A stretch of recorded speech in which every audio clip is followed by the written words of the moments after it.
말씀은 사무엘상 25장 36절에서 44절까지의 말씀입니다. 아비가일이 나발에게로 돌아오니 그가 왕의 잔치와 같은 잔치를 그의 집에 배설하고 크게 취하여 마음에 기뻐함으로 아비가일이 밝는 아침까지는 아무 말도 하지 아니하다가 아침에 나발이 포도주에서 깬 후에 그의 아내가 그에게 이 일을 말하매 그가 낙담하여 몸이 돌과 같이 되었더니 한 열흘 후에 여호와께서 나발을 치심해 그가 죽으니라. 나발이 죽었다 함을 다윗이 듣고 이르되 나발에게 당한 나의 모욕을 갚아주사 종으로 악한 일을 하지 않게 하신 여호와를 찬송할지로다. 여호와께서 나발의 악행을 그의 머리에 돌리셨도다 하니라. 다윗이 아비가일을 자기 아내로 삼으려고 사람을 보내어 그에게 말하게 하매 다윗의 전령들이 갈멜에 가서 아비가일에게 이르러 그에게 말하여 이르되 다윗이 당신을 아내로 삼고자 하여 우리를 당신께 보내더이다 하니 아비가일이 일어나 몸을 굽혀 얼굴을 땅에 대고 이르되 내 주의 여종은 내 주의 전령들의 발 씻길 종이니이다 하고 아비가일이 급히 일어나서 나귀를 타고 그를 뒤따르는 처녀 5과 함께 다윗의 전령들을 따라가서 다윗의 아내가 되니라. 다윗이 또 이스라엘 아히노암을 아내로 맞았더니 그들 두 사람이 그의 아내가 되니라. 사울이 그의 딸 다윗의 아내 미갈을 갈림에 사는 라이스의 아들 발디에게 주었더라. 아멘. 어제 본문에서 지혜로운 아비가일로 인해 나발의 집안은 큰 화를 면했습니다. 다윗은 무장한 군사 400명을 거느리고 나발의 집을 멸하려 했습니다. 자신의 선의를 분리로 갚은 나발에게 분노하여 나발 집안의 모든 남자들을 다 죽이려 했던 것입니다. 그런데 이 모든 상황을 알게 된 나발의 아내 아비가일이 급히 움직였습니다. 급히 음식을 준비하여 다윗에게 먼저 보낸 다음 자신도 나귀를 타고 갔습니다. 그래서 가는 도중에 다윗 일행을 만나 나귀에서 내려 최상의 예를 갖춘 다음 겸손하면서도 지혜롭게 다윗을 설득했습니다. 이에 다윗은 아비가일의 지혜로운 말에 수긍하여 나발의 집을 멸할 계획을 철회했습니다. 그렇게 아비가일은 긴박한 상황에서 다윗을 만나 단판을 짓고 이를 수습한 뒤에 다시 집으로 돌아왔습니다. 그런데 집에 돌아와 보니 남편 나발은 왕의 잔치와 같은 잔치를 벌이고 있었습니다. 아비가일은 집안을 구하기 위해서 목숨을 걸고 다윗에게 나아가 땅에 엎드려 호소하며 간구했었는데 남편이라는 자는 집에서 큰 잔치를 열고 술에 잔뜩 취해 있었던 것입니다. 36절입니다. 아비가일이 나발에게로 돌아오니 그가 왕의 잔치와 같은 잔치를 그의 집에 배설하고 크게 취하여 마음에 기뻐함으로 아비가일이 밝는 아침까지는 아무 말도 하지 아니하다가 아비가일이 다윗을 만나 설득하며 호소하고 있었던 동안 나발은 자기 집에서 왕의 잔치와 같은 잔치를 벌이고 있었습니다.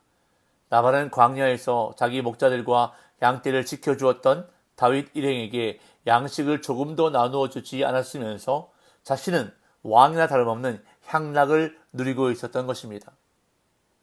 자기에게 어떤 일이 일어나고 있는지도 모른 채 술에 취해 향락을 즐기는 모습은 세상의 어리석은 자들의 모습을 그대로 보여주고 있습니다. 이에 지혜로운 아비가일은 다음날 아침까지 아무 말도 하지 않았습니다. 그리고 다음날 아침 나발이 깨기를 기다렸다가 그동안 일어났던 일을 말해 주었습니다. 그러자 아비가일의 말을 들은 나발은 그만 몸이 돌과 같이 되고 말았습니다. 37절 38절. 아침에 나발이 포도주에서 깬 후에 그의 아내가 그에게 이 일을 말하며 그가 낙담하여 몸이 돌과 같이 되었더니 한 열흘 후에 여호와께서 나발을 치심해 그가 죽으니라. 아비가일은 다음날 아침 남편 나발이 포도주에서 깨자 그 전날 자신이 다윗을 만났던 일을 말해 주었습니다. 다윗이 무장한 군사 400명을 이끌고 나발의 집안을 몰살하러 오고 있었는데 자신이 급히 음식을 준비해 나가 다윗에게 용서를 구하고 설득함으로 인해 집안의 몰살을 막은 이야기를 다 했을 것입니다.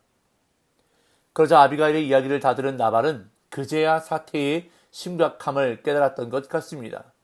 그는 아내 아비가일의 말을 듣고 먼저 낙담하였다고 개역개정성경은 번역하고 있는데 원문을 직역하면 그의 마음이 그 속에서 죽었다가 됩니다. 그래서 몸이 돌과 같이 되었다고 본문은 기록합니다. 학자들은 이 현상을 심근경색으로 보기도 하고 뇌출혈로 보기도 합니다. 그렇게 몸이 돌과 같이 된 지 한 열흘 후에 나발은 죽고 말았습니다. 본문은 그 죽음의 원인을 가리켜 여호와께서 나발을 치심에 그가 죽으니라 라고 설명합니다. 아비가일의 말을 듣고 마음이 낙담하여 몸이 돌과 같이 된 것을 오늘날로 말한다면 충격에 의한 급성 혈관계 질환으로 인해 나발은 끝내 죽었다고 볼 수 있습니다. 그러자 다윗은 나발이 죽었다는 소식을 듣고 자신이 당한 모욕을 하나님이 갚아주셨다고 말하며 찬송합니다. 39절 40절. 나발이 죽었다함을 다윗이 듣고 이르되 나발에게 당한 나의 모욕을 갚아주사 종으로 악한 일을 하지 않게 하신 여호와를 찬송할지로다. 여호와께서 나발의 악행을 그의 머리에 돌리셨도다 하니라.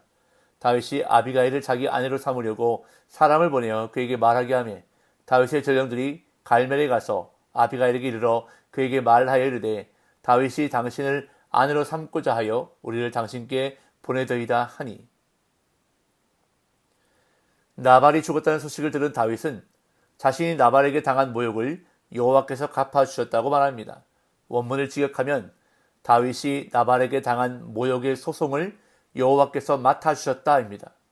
여기에 쓰인 단어는 전형적인 법정 용어를 사용하고 있습니다. 그렇게 다윗이 자신의 사건을 변호인이자 재판장이신 여호와께 맡겼다는 의미가 됩니다. 그리고 다윗은 여호와께서 다윗이 악한 일을 행하지 않게 막으셨다고 찬송합니다. 이것은 다윗이 아비가일을 만났던 사건을 말하는 것입니다.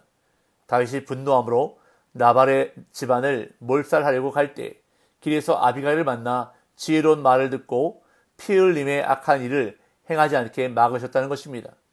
그런 점에서 다윗은 하나님이 아비가일을 보내셨다고 여기는 것입니다. 그리고 나발의 죽음을 하나님의 심판으로 여겨 여호와께서 나발의 악행을 그의 머리에 돌리셨도다라고 고백했습니다. 이 고백으로 다윗은 두 가지 사실을 분명히 하는데요. 하나는 자신이 나발의 죽음과 관련이 없다는 점이고, 다른 하나는 자신은 잘못이 없는 대신 나발은 하나님 앞에서 죄를 지었다는 점을 말하고 있습니다. 이어서 다윗은 자신이 악한 일을 하지 않도록 하나님의 뜻을 이행한 지혜로운 아비가일을 자기 아내로 삼으려고 전령을 보냈습니다. 그런데 이 부분에서 우리는 이러한 의문이 생깁니다. 현대인의 시각으로 보면 다윗이 마치 나발이 죽자마자 바로 아비가일에게 전령을 보내 아내로 삼는 것처럼 여겨집니다. 윤리적으로 문제가 있는 것처럼 보여지지만 당시의 시각으로 볼 때 남편을 잃고 과부가 된 여인은 아무리 그 집안이 부자라 해도 위험에 노출될 수밖에 없는 존재였습니다.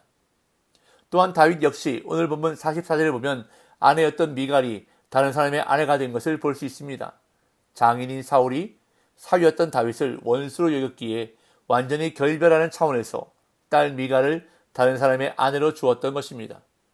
그러니 다윗 역시 홀로 된 상태였습니다. 그래서 다윗은 홀로 된 여인 아비가일을 아내로 맞이하기 위해 청혼을 한 것이었습니다. 그러자 아비가일 역시 다윗의 청혼을 받아들였습니다. 41절 42절. 아비가일이 일어나 몸을 굽혀 얼굴을 땅에 대고 이르되 내 주의 여종은 내 주의 전령들의 발 씻길 종이니이다 하고, 아비가일이 급히 일어나서 나귀를 타고 그를 뒤따르는 처녀 5과 함께 다윗의 전령들을 따라가서 다윗의 아내가 되니라. 다윗의 전령들이 와서 청혼의 뜻을 전달하자 아비가일은 몸을 굽혀 얼굴을 땅에 대고 내 주의 여종은 내 주의 전령들의 발 씻길 종이니이다 라고 말했습니다. 이 표현은 아비가일이 자신을 낮추면서 다윗의 청혼을 수락한다는 뜻으로 보여집니다. 이어 아비가일은 급히 일어나서 나귀를 타고 뒤따르는 처녀 5과 함께 다윗의 전령들을 따라가서 다윗의 아내가 되었습니다.